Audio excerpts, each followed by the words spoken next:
Christianity creates the best marriage. And how does Christianity do this? Christianity does this with its commandments and instructions.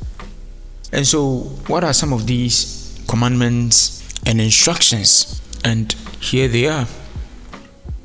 Ephesians chapter 5, verse 22 to 29. Wives, submit to your own husbands as to the Lord. For the husband is the head of the wife, as also Christ is the head of the church, and he is the Savior of the body. Therefore, just as the church is subject to Christ, so let the wives be to their husbands in everything. And also, husbands, love your wives, just as Christ also loved the church and gave himself for her, that he might sanctify and cleanse her with the washing of water by the word, that he might present her to herself a glorious church, not having spot or wrinkle or any such thing, but that she should be holy and without blemish. So husbands ought to love their own wives as their own bodies. He who loves his wife loves himself, for no one ever hated his own flesh, but nourishes and cherishes it, just as the Lord does the church. That is Ephesians 5:22. Very awesome piece of directive. 1 Corinthians chapter 7, verse 4 to 5. The wife does not have authority over her own body, but the husband does. And likewise, the husband does not have authority over his own body, but the wife does. Do not deprive one another, except with consent for a time, that you may give yourself to fasting and prayer, and come together again, so that Satan does not tempt you because of your lack of self-control. 1 Corinthians chapter 7, 4 to 5. You see, these two biblical quotations, they are very balanced. You see, the Bible makes sure that it gives a balanced directive, which both parties are going to benefit equally. Now, Colossians 3:18 to 19. Wives, submit to your own husbands, as it is fitting to the Lord. Husbands, love your wives and do not be bitter towards them. What a lovely directive. 1 Peter 3:1 to 2. Wives, likewise, be submissive to your own husbands, that even if some do not obey the word, they, without a word, may be won by the conduct of their wives, when they observe your chaste conduct, accompanied by fear. Now, Matthew chapter 19, verse 9. Jesus Christ said, and I say to you, whoever divorces his wife, except for sexual immorality, and marries another, commits adultery, and whoever marries her who is divorced commits adultery. Now, Jesus Christ is even putting rules and regulations in place to safeguard couples, so that none of them wakes up one day and makes the decision that I'm tired, I'm just leaving. They are done. But Jesus Christ thought it wise to put rules and regulations in place to prevent that. So now, Mark chapter 10, verse 11 to 12. So he said to them, whoever divorces his wife and marries another commits adultery against her. And if a woman divorces her husband and marries another, she commits adultery also against him. Right? 1 Corinthians chapter 13, verse 4 to 7. Love suffers long and is kind.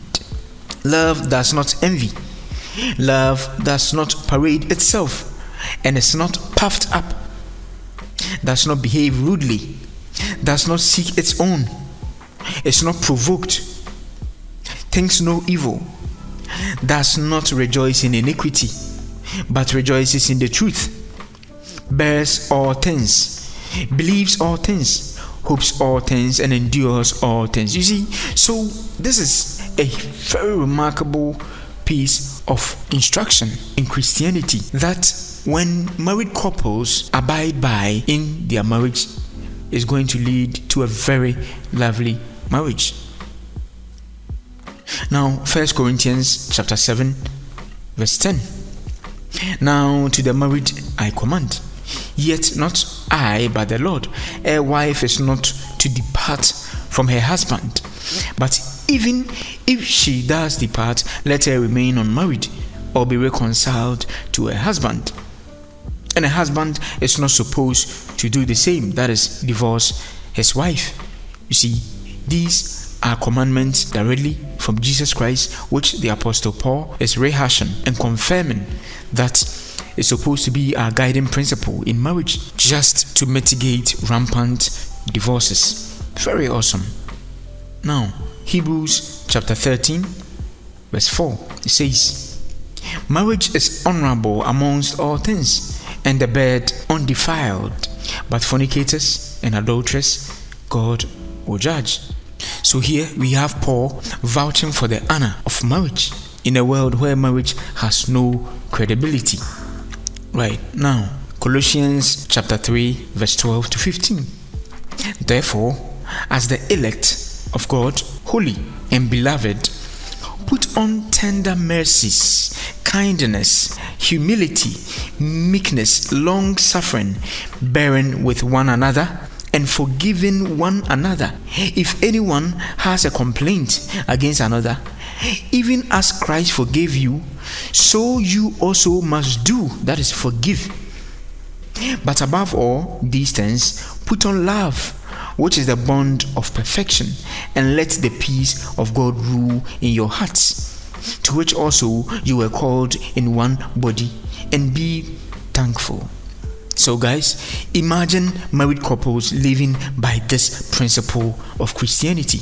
Imagine what type of marriage is going to exist when a couple put on tender mercies towards each other, kindness towards each other, humility towards each other, meekness, long-suffering towards each other, bearing with one another, and forgiving one another.